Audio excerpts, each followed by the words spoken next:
올해는 종교개혁이 일어난 지 500주년이 되는 해입니다. 그리고 오늘 한국교회와 전세계 교회가 종교개혁 주일 500주년으로 지키게 되는 거룩한 날입니다. 1517년도에 로마 캐톨릭의 부패함을 맞서서 마틴 루터가 95개 조항을 비텐베르크 성당에 반박문을 붙이면서 종교개혁의 횃불을 들기 시작했습니다. 바로 그 종교개혁을 통하여 우리가 속한 이 개신교, 개혁교회가 탄생하게 된 것입니다. 이 개혁교회를 리폼드 조치라고 말합니다. 다시 말하면 이것은 일회적인 개혁이 아니라 하나님 앞에서 날마다 개혁되어져야 된다. 이 진행형의 형태를 바로 띠고 있는 것이 개혁교회의 전통입니다. 사랑하는 성도 여러분, 저와 여러분은 날마다 일신우일신, 날마다 하나님 앞에서 개혁되어져야 되는 존재임을 하나님 앞에 고백하는 이 예배가 되기를 소망합니다. 올해 한 해 동안 500주년 기념으로 수많은 컨퍼런스와 또 심포지움이 열렸습니다. 그때마다 한국교회 많은 신학자들과 또 목사님들이 내렸던 결과는 동일했습니다.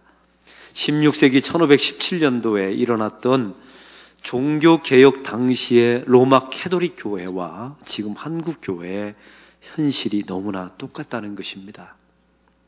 형식만 남아있고 은혜는 사라져버린 그 예배, 또한 성직자들의 성적으로 도덕적으로 부패한 모습들, 또 신학적으로 무지한 목회자들, 또 교회 안에 직분을 권력으로 삼아 남용하는 교권주의, 이와 동일한 기복주의, 세속주의, 이와 같은 모든 모습들이 500년 전 로마 캐톨릭 교회 안에 있었던 모습이 지금 한국 교회 안에 그대로 남아있다는 것입니다. 이들이 이런 말씀을 하시더라고요. 그때보다 개혁하기가 훨씬 더 어려운 상황이 되었다. 이것이 결론이었습니다.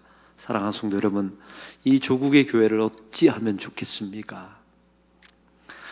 우리는 종교개혁의 정신 몇 가지를 알게 됩니다. 첫 번째는 이것은 투쟁과 상대방을 저주하고 상대방을 비난하는 데서부터 종교개혁은 시작되지 않는다는 사실입니다. 바로 나로부터의 개혁입니다. 그래서 얼마 전에 매스컴을 통해서 한국교회는 나부터 무엇을 하겠습니다라는 캠페인을 벌이게 되었습니다. 우리 사랑하는 성도 여러분, 혹시 집에 가시기 전에 여러분의 성경책이나 찬송가에다가 나부터 뭐 하겠습니다 한번 적어보시는 일들이 있기를 바랍니다.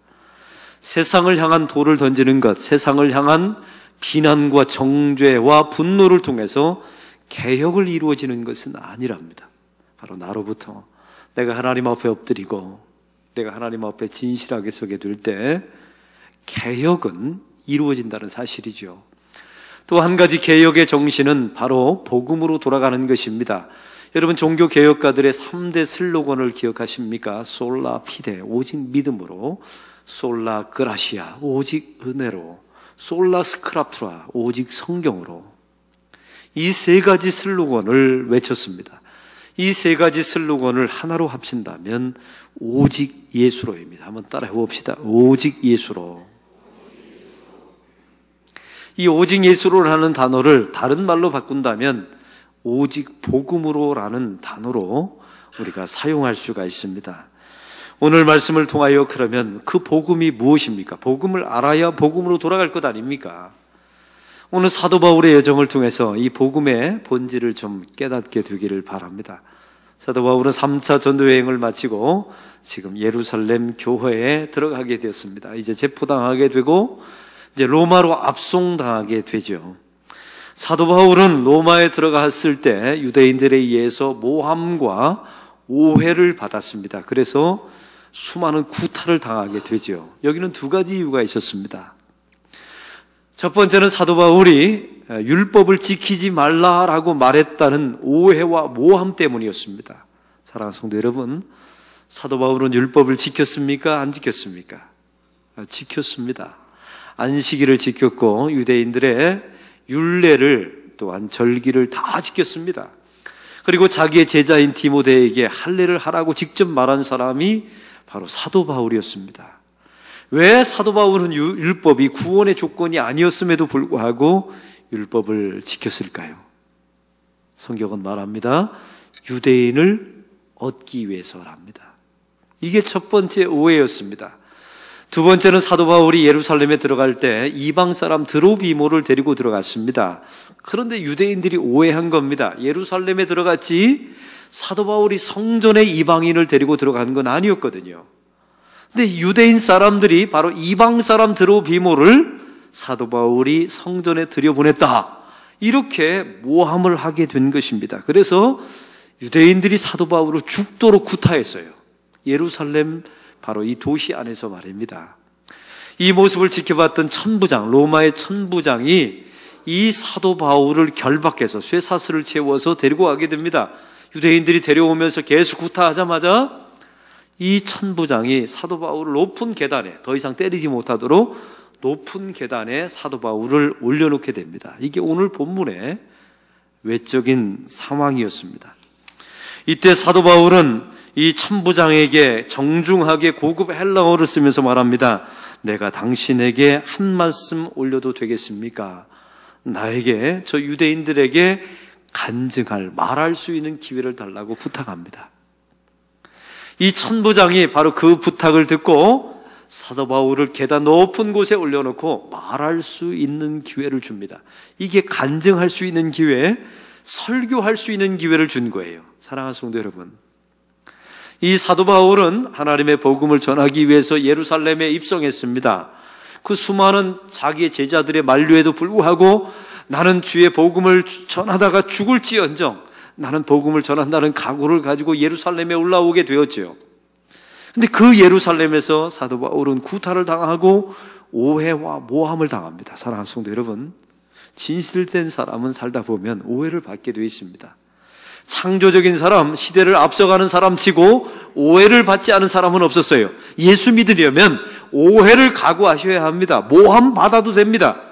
여러분, 그러나 하나님께서는 이 모든 오해와 모함조차도 이 바울을 하나님의 복음 증거하는데 기회로 삼아주셨다는 사실입니다. 할렐루야.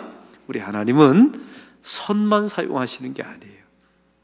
하나님은 여러분이 무고하게 모함받고 어떤 때는 억울하고 오해받을지언정 그 모든 상황을 통해서도 하나님은 일하십니다. 그리고 하나님은 악조차도 하나님의 복음 성취하는데, 하나님의 복음을 이루시는데 사용하시는 하나님이십니다. 하나님은 여러분의 건강만 사용하시는 게 아니에요.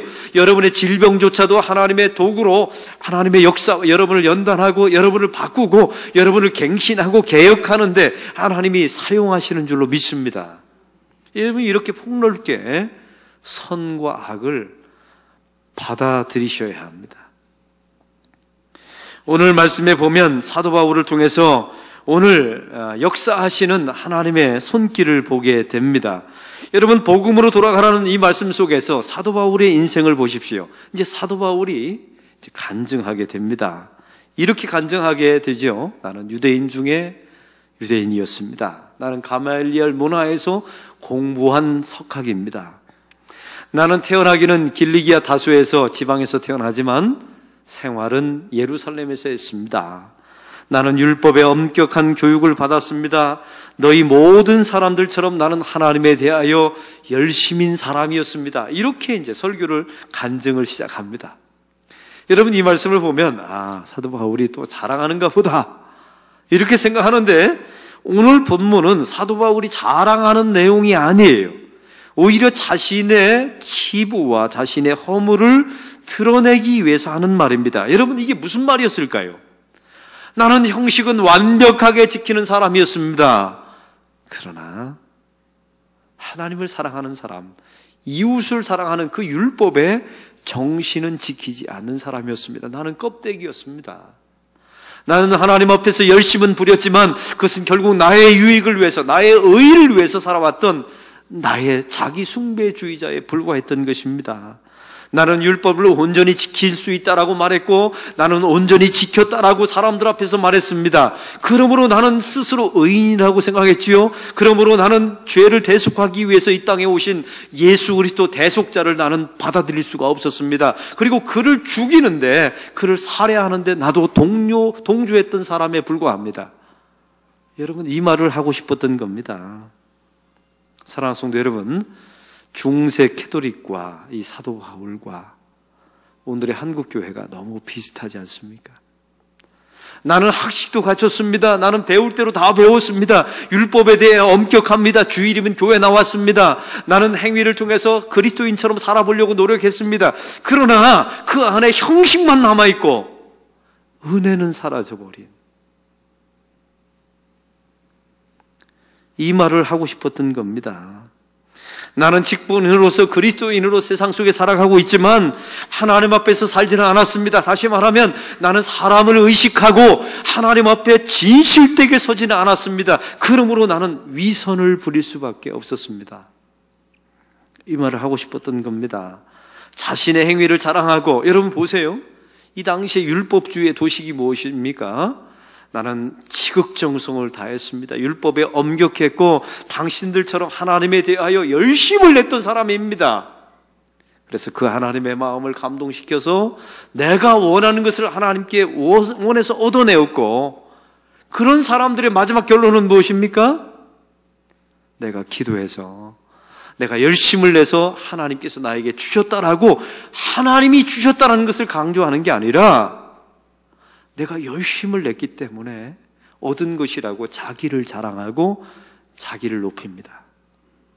여러분, 이게 율법주의의 도식이며 타락한 로마 교회의 도식이며 지금의 세상에 세속화된 모든 종교의 도식이에요.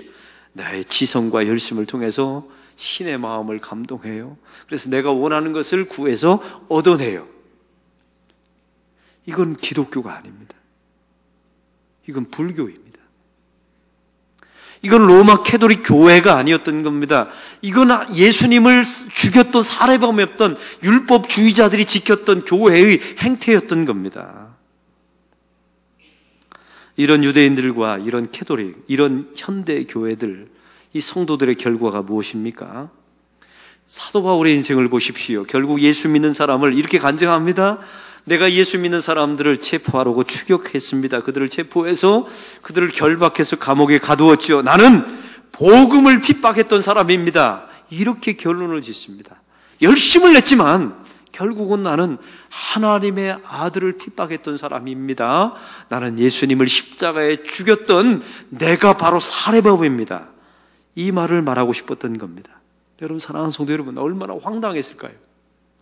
나는 가장 세상에서 하나님을 잘 믿는다고 생각했어요. 율법에 열심도 부렸습니다. 착하게 살려고 노력도 했습니다. 하나님의 열심 누구보다 뒤지지 않았습니다. 그런데 형식만 있었던 거예요. 그 안에 내용이 없었습니다. 하나님을 의식하지 않고 사람만 의식하는 위선이 있었죠. 자기 행위만 자랑하는 율법주의만 남아있었던 겁니다. 이것을 성경은 이렇게 말하죠. 전적으로 타락한 것이라고. 이걸 이렇게 말하고 있습니다.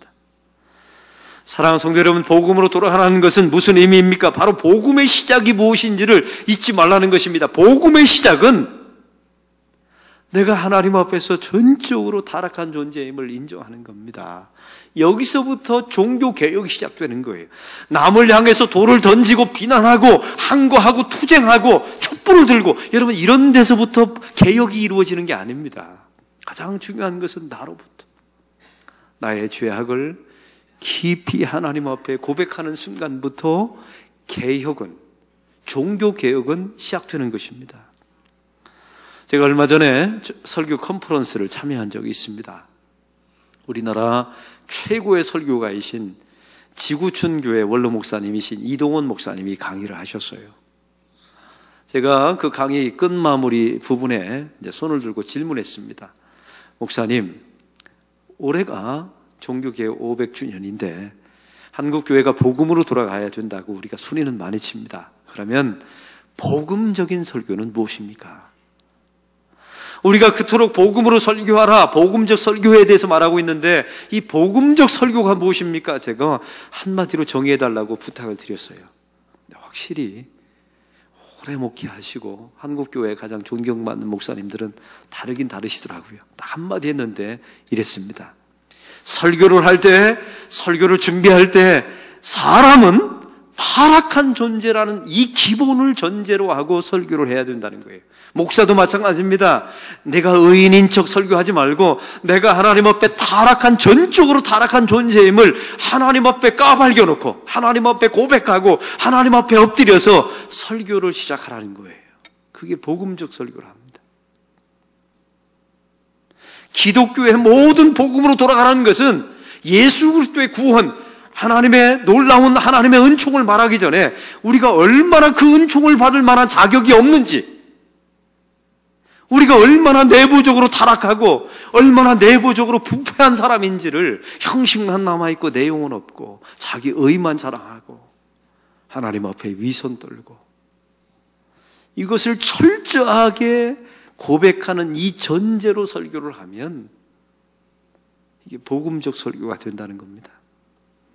이걸 인정하는 데서부터 복음이 출발됩니다. 이걸 인정하는 사람에게 하나님의 은혜가 임하게 될 줄로 믿습니다. 오늘 바로 이런 사도 바울에게, 여러분 사도 바울의 인생을 보십시오.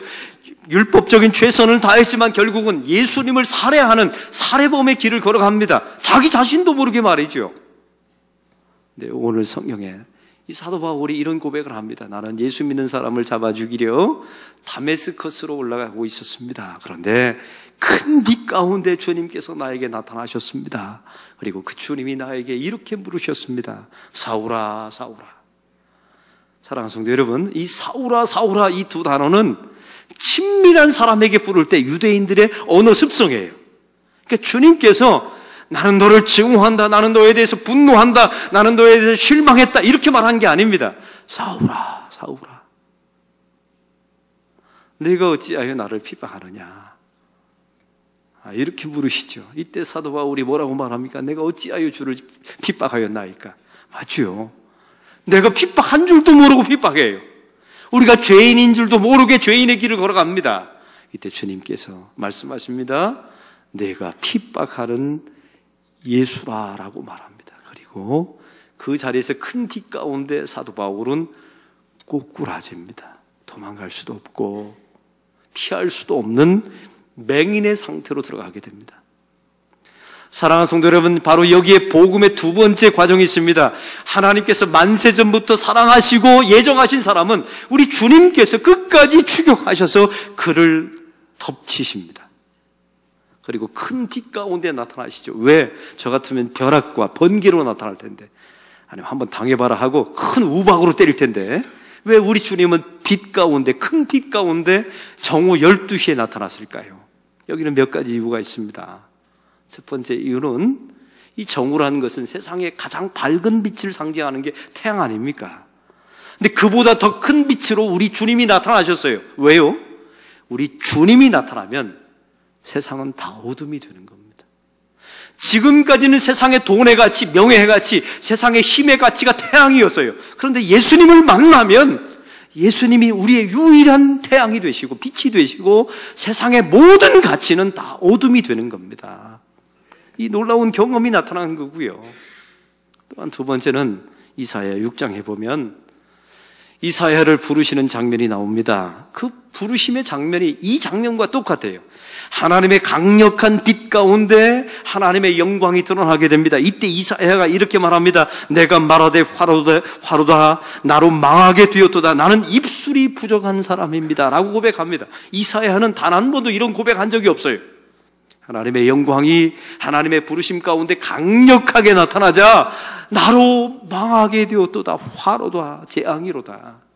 나의 입술이 부정해졌습니다 라고 고백합니다. 그때 주님께서 숯불을 가져다가 그의 입술을 지져버리세요. 그리고 그를 정결케 하셔서 그를 사도로, 그를 선지자로 부르시게 되죠. 이 장면 그림을 그대로 다마스커스에서 우리 주님께서 바울을 부르시면서, 사울을 부르시면서 동일하게 보여주신 거예요. 왜? 이 사울은 이미 구약을 알고 있는 사람이거든요. 그래서 이사야 6장의 말씀을 떠올리면서 이게 바로 하나님께서 나를 부르시는 장면이구나, 이걸 깨닫게 되는 겁니다.